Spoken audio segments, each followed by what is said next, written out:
Welcome. Storytellers and Changemakers with Emebasi is a podcast that explores the stories and strategies of successful founders, experts, and changemakers. In each episode, we'll be diving into the world of online entrepreneurship, where people are creating businesses and programs that change the way we live, work, and play. And here is your host, Emebasi. Hi, everyone, and welcome to the Storytellers and Changemakers podcast.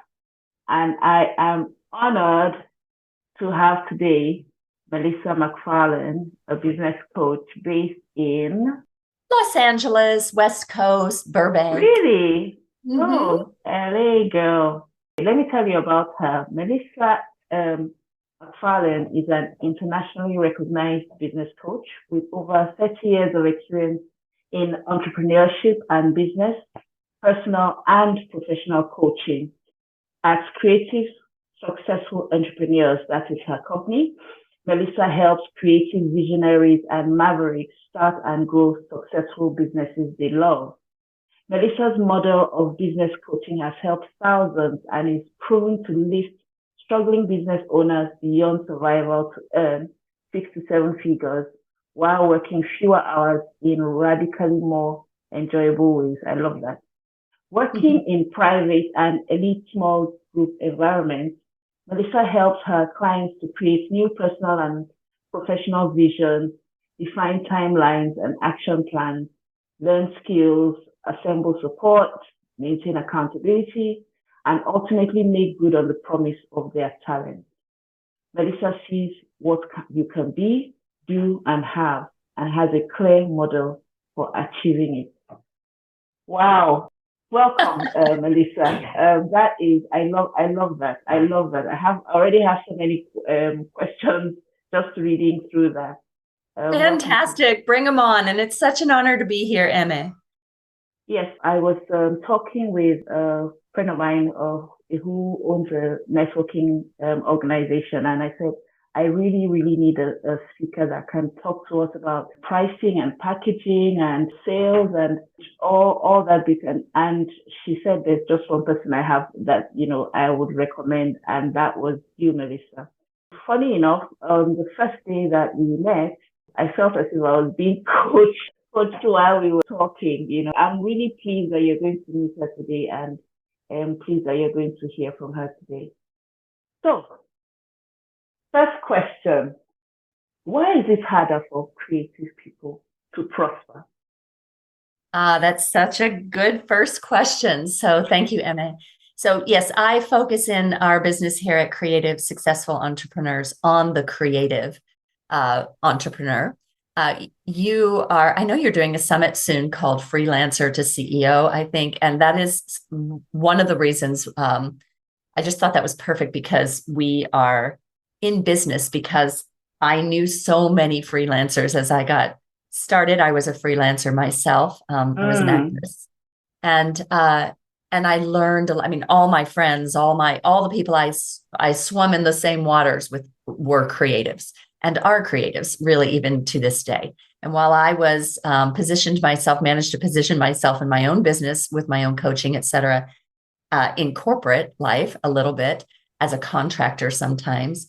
I mostly enjoyed and loved the creative, and that's because I am one, the freelancer, the creative. And it is so much harder for creatives to, in the beginning, to really understand what it takes to make money, because it is almost diametrically opposed or opposite to where they need to think and the priority structure they need to have in order to succeed as a creative. As a creative, as a right brain thinker, you have to follow a set of rules that are really different than the rules that a business owner, a standard small, medium, large business owner would have, or even an employee would have. And those are 3 different categories, creative, freelancer, whatever is one. Employee is another. How do I need to behave as an employee is different than how I need to behave as a freelancer and a creative. And what will help me win in the world of entrepreneurship in a business arena, creating my own business. It's a third thing. And what I learned and saw as I tried to create a business so that I didn't have to leave the freelancing world that I was in, so I could produce an income reliably and repeatedly for myself and for my family, which I'm happy to tell you about in a little bit.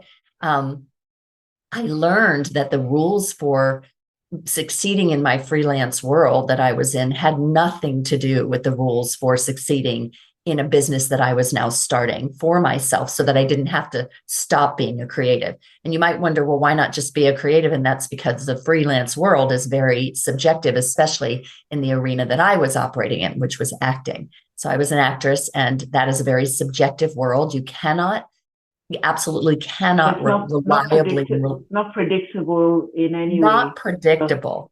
You No. can have some like really high highs and really low lows, for really no reason, Yeah. no rhyme or reason to it, No real rhyme or reason. It's just very subjective. I like your hair. I like your writing. I like you smell good. I don't know. It's all sort of, and you can work hard as a freelancer to curate yourself to be more of a right fit for someone or to be seen more often. Ah, you know, but that's not the same as being able to control a certain amount of money coming through your door.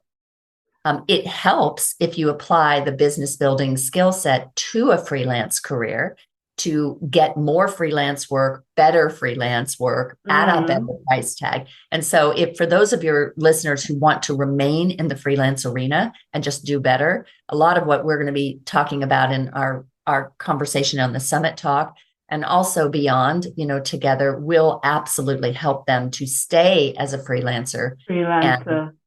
But it is totally different. As a creative, you need to think on your own and you don't want to be like anybody else. And you want to, you prize things like individuality and going deep, uniqueness. Yeah. And really having deep and broad, deep and specific solution. But in the business world, that's a problem. We need a broad solution that helps people, right off the top. Then we can go deep with people that are willing to pay more. In the business world, we need to collaborate and we have to think about the client first. We can't think of a solution that many people need, not a solution that, is too specific. Or too specific, or it's only you in the whole world that can do it, Right. It can't be too unique. It actually is a problem if you're so unique that or you just don't have to work that hard. You don't have to be that unique. You just need to do the thing you're doing well, and you will get hired if it's in the arena of something that is not subjective. So, for example, let me give you an example. In the beginning, my first business that I started was called Speak for Yourself Enterprises. And I was coaching folks on how to give presentations and find a center and be able to present well in their corporate lives. People who were excellent engineers who then needed to go give a presentation and they were, not able to harness themselves. And so that business was a great way to harness all my freelance capability as an actress. It was in an arena that was not subjective. There are plenty of people who need a broad array of speaking skill set, and they need training and coaching and someone to listen and someone to tweak what they're doing. And it's not just Melissa. Anybody could take my curriculum, do it for some group of corporate people, and they would get value out of it. That is not a freelance scenario. That is a repeatable income. So I was able to reliable and repeatable. It's a total mantra over at CSE. Reliable, repeatable income. Yeah. So the next question I was going to ask you, and I think you started talking about is what is it that you've done differently that has made you succeed where other people have not? In this world, what have you done differently? And you kind of started talking about it, as in almost like applying, putting on a business head when you're running a creative business. That's how I'm hearing it anyway. Putting on your your business owner mindset and separating it from your freelancer creative mindset. Well, that's actually one of the first things that we're going to be speaking about in that conversation I know we're going to have soon coming up, is understanding the distinction between the freelance arena and what business is, understanding that. So, and that was the first step as I transitioned and walked over that water of, that bridge, crossed that bridge from freelancer to CEO, essentially, which is, I love your title of your summit, but I realized that the rules, as I've just been saying, were very different. And I made it my business to learn what they were. And they actually fall into 6 categories, kind of like a sandwich. There's two ends of a bun or 2 bookends, and then there's 4 pieces in the middle of that sandwich that are critical to learn. And when I realized that was a thing, that there were areas of arenas of skill set that I needed to develop that I didn't have at all, because I had I started coaching. I hung out my shingle as a coach. I got certified as a coach. I was on television and speaking on stages and all of that, but I couldn't get over a certain amount every month. And it was not enough to feed my 2 children. I was then a single mother at that time. And I just was like, there's got to be a better way. What is going on? Why can't I do this? And I had a great referral network. So I had way too many clients. I was, like I said, I was doing well. I was on television, but I still wasn't turning an income because I didn't know those 4 parts in the middle. I did not know how to talk about what I did. I didn't know and how the transformation looked for people. I didn't know how to close a high ticket sale. I could not do that. I just sold to whatever price they would pay. Yeah, because I was just thinking, it just keeps going on round and round in my mind. Like, how did you find out these things? How did you find out these things? Okay, you have to hear that story. That's actually a great story. So here I was. I got certified as a life coach so that I could stay at home, have a baby, continue to be an actress, and bring reliable and repeatable income. So I'm like, okay, I'm going to do something that I can be sure I can find more clients. It won't be like acting, right? And it will be super convenient. I can do it on the phone. And that was true, except for I didn't know how to go get a client, right? So then I got clients through referral. Actually, one of my biggest fans, who's still a client today, 20 years later, was one of the gals in my acting class who said, "Oh my gosh, are you coaching? I'm going to be your first client. You are awesome. I want to be coaching." So that happened. But then I was trying to figure out how to get more clients and also just how to earn more money. And I had a client who was coaching with me, and she was, going through she was getting she was organized around her plan, all that life coaching stuff, right? But then there was this arena of money that we never really talked about because I didn't know anything about making money, right? So we would talk about everything else, her relationships, her life, her skill sets, her organization, right? And how to self-manage. And then she suddenly started making a lot of money. And over time, I finally, she's like, "Oh yeah, so I'm making a lot of money." And then we would still be life coaching and she would be off making money. And it took me 4 months, Emma, to swallow my pride. And I said, and ask how are you making your students to teach you what? I asked her, how are you making that money? And she said, "Oh, well, I come to you for all of the mindset and the behavioral shift that I need and the planning. And then I found some business coaches who taught me the specifics of how to build a business. And I did not even know what that was." And I thought, okay, well, tell me who they are. I'd love to know them for my resources. I immediately checked them out. And this gets better or worse. I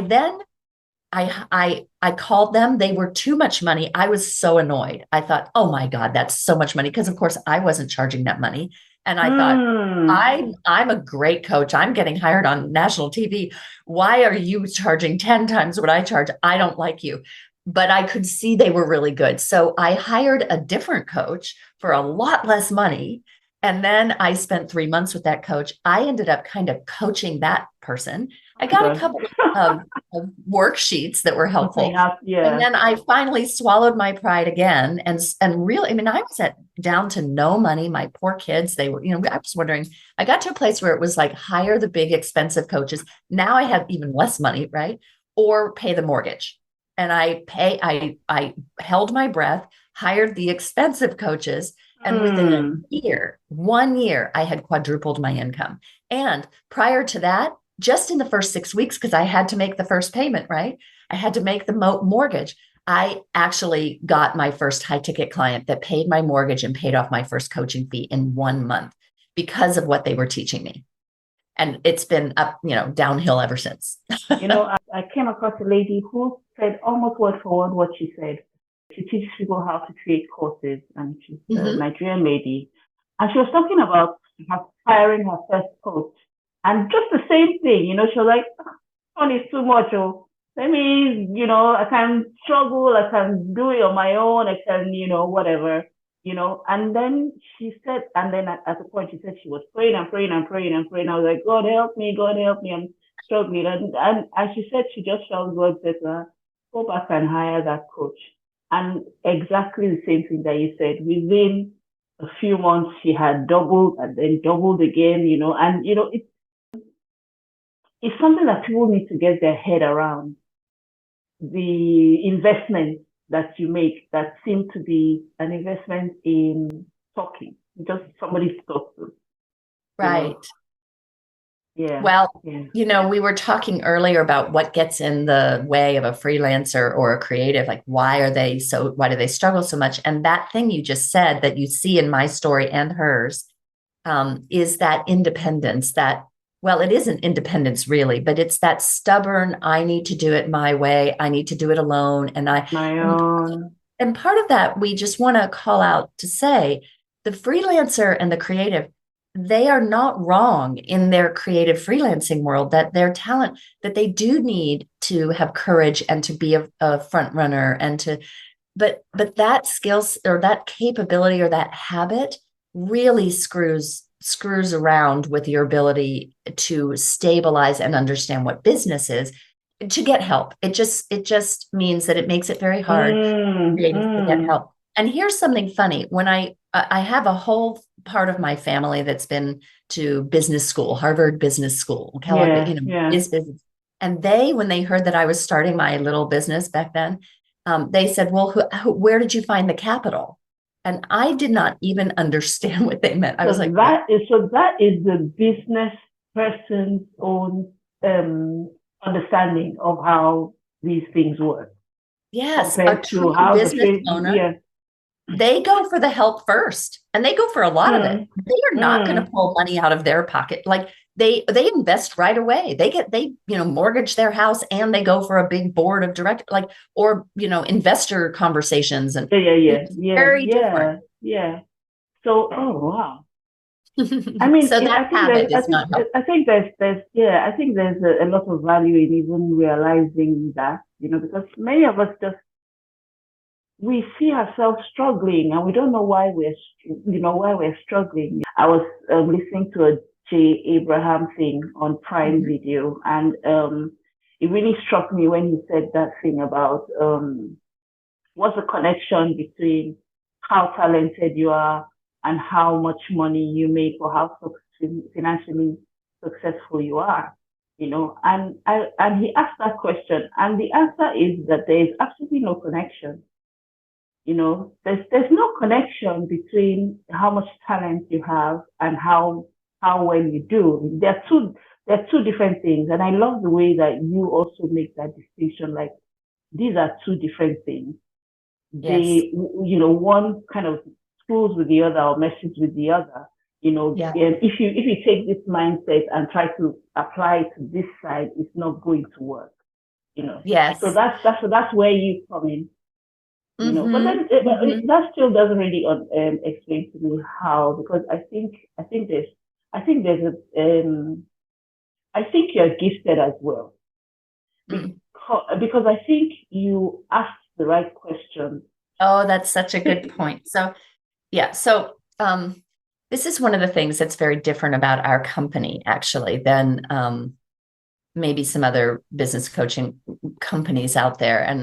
And it is why we've been in business for 30 years and why our clients do. One of the main reasons why our clients succeed is because I started out with deep training as a coach.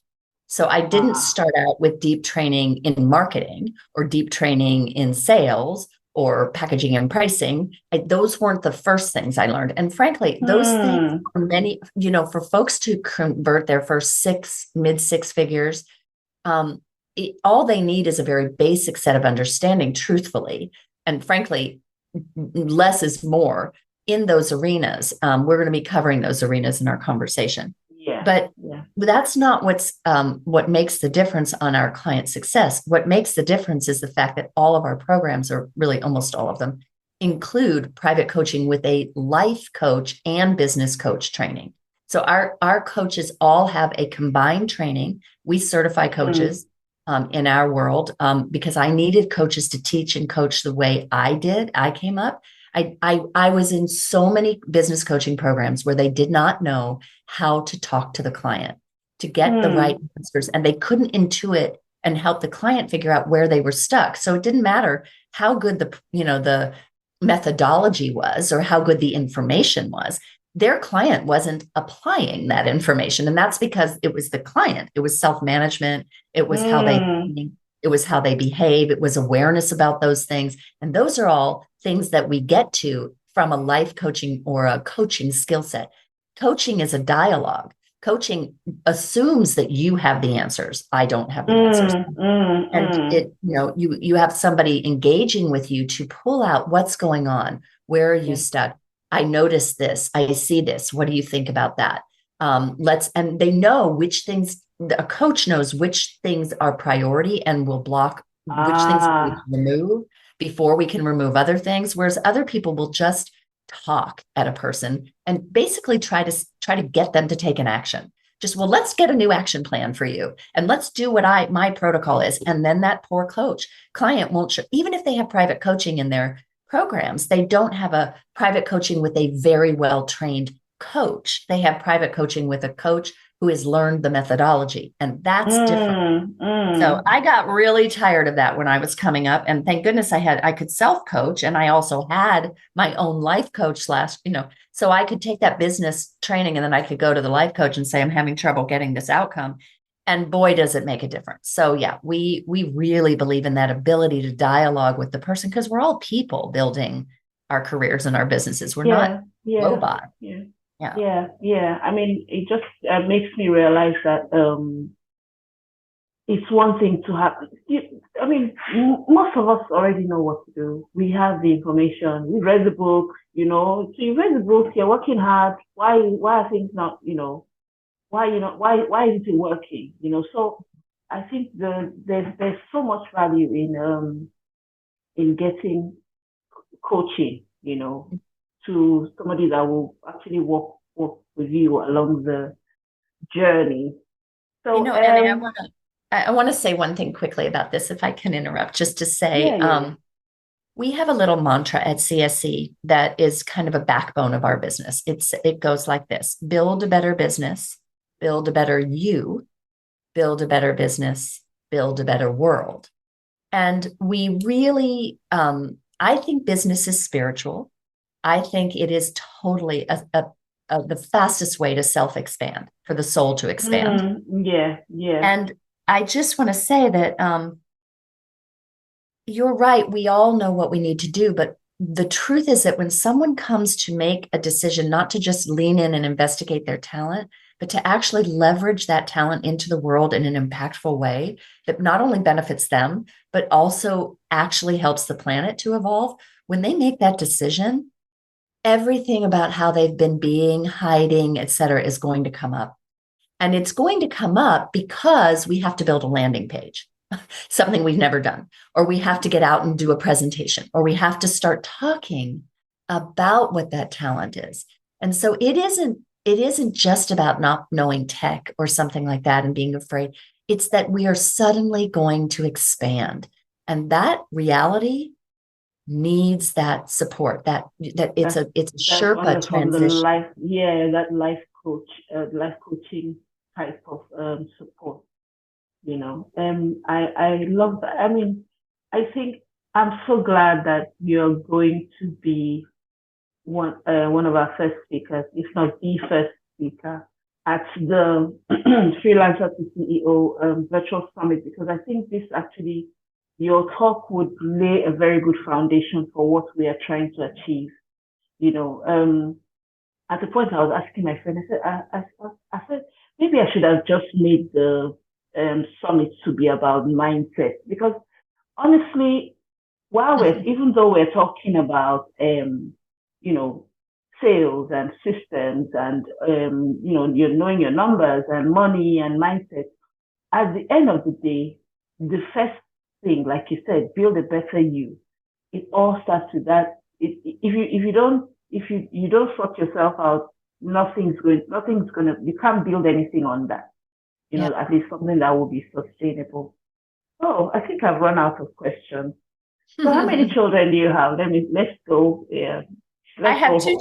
I have two children. They are both through college. It was a really great victory for all of us that happened. And Oh, they're wow. really, yeah, they're both really situated. When I first started my business, my kids were 3 and 6. And now they're through, well, this part of the business anyway. I had been coaching since I was 28. And so they are now really grown up, and they're amazing kids. They're so good. And yeah, they're wonderful. So thank you for asking for them. They're named Tully and Piper. Tully is the boy and Piper is the girl. Oh, love it. Love it. You don't look at least the age that you're claiming to be. If you say you've been in business for 30 years, you said almost 30 years or so Yeah, 30 years. coaching. Yeah. Mm-hmm. So yeah, you guys can do the math. So was it difficult to leave your acting career? Like the acting side of thing, and the Yeah, it was a total creative. spiritual journey to leave the acting career. And I didn't leave it. Recently, somebody sent me a video of one of the pieces I did, a play, a performance. And it was really fun to see that again, to remember that he really was someone who did things, because I haven't done that for a while. And I will tell you, it was one of the reasons I formulated the company around creatives, because I saw so many people having to make life choices that either between their career or their family life or other things. Or go and get a job, or go and get a real job, as they say in quotes. Yeah. Or get a real job. Yeah. And I will say, though, that where I am now is that I am positioned so that I can act again. I'm writing. I've been in a little garage band. So my creativity is alive and functioning. And certainly there's a huge amount of creativity in business. There was also a lot less control in the acting world. Some freelance arenas, there's more control about and choice. But in the acting world, there's a lot of waiting for the one thing that you would love to do, and a lot of doing and especially looking like me. I'm a white blonde woman, very sort of whatever. Typecast to particular kinds of roles. And it was boring. I was really bored. It was just annoying to have to wait and work so hard to have people see me in a different way. And it was so wonderful it took me about 3 years to really own that business was something I was doing, and to really choose it, as opposed to feeling kind of victimized by the requirement to do it. And it's something that we have to watch with our freelancers and our creatives as they come through the door at CSE, is to help them not to leave their freelance career. Many of our clients still have their freelance careers, and those what we look to do is cross-pollinate, so that whatever the business is doing, it actually fuels the creative career. And that's what really is a career that does it both ways, cross-pollinates. So and for me, had I not also chosen motherhood and also chosen to divorce my partner, amicably, by the way, I would perhaps still be acting as I also built that business. But I found that being available for my two children on my own and at that very critical time in their lives, and also really building a business I could be proud of and that was functional and financially rewarding was A, more interesting to me than trying to go get those white blonde women jobs. And B, it would have been what do those look like? What every time you're doing a work and what? Well, eventually, if you're lucky, you're in some position like playing what's her name, the role of a Meryl Streep role or a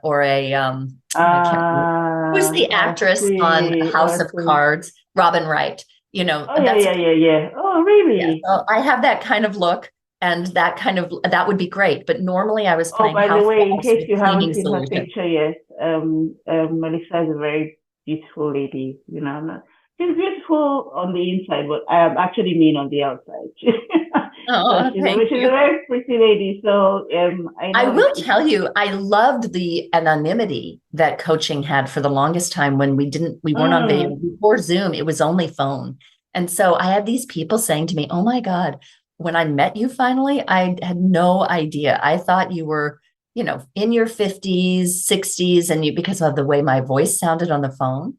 And I just had a totally different image. It's really interesting to think of that. So I had a lot more expansion I could do with my voice and no camera than when they're looking at me and typing. Yeah, because that's the thing. Yeah, it goes all ways. Yeah, that's interesting. Okay. Well, I think we are rounding up here. I will just mention that Melissa and I are actually putting together something extra for for after the summit. So kind of like building on. So she's going to teach her blueprint, and then afterwards we are putting together a masterclass together. So if you are lucky enough to catch the masterclass or catch the summit rather, please register for the masterclass, because that's where the rubber will meet the road. That's where you actually get the coaching and and the extras rather than just getting all the information. So anyway, enough said. Hope to see you there, and thank you so much, Melissa. Any last words? If you were going to tell somebody who is ready to cross the bridge, the way you said it, the way you described it, what would you say to them? I would say to them, leap now and make sure you're leaping into the net of some support. Wonderful. And you'll fly. Wonderful. You'll do just fine as long as you aren't trying to do it alone. Yeah. Thank you, and have You're welcome. And thank you for providing. The summit's a support, Emma. It's a total support. So it's a great starting place. That's true. That's true. Yeah, that's true. Yeah. Thank you very much. You have been listening to the Storytellers and Changemakers podcast with Emma Bassi. If you enjoyed the episode, please take a minute and leave us a review. It would really help us. For show notes and links mentioned in this episode, visit emmabassi.com/podcast. Thanks, and see you on the next episode where we hear more stories and strategies from amazing storytellers and change makers.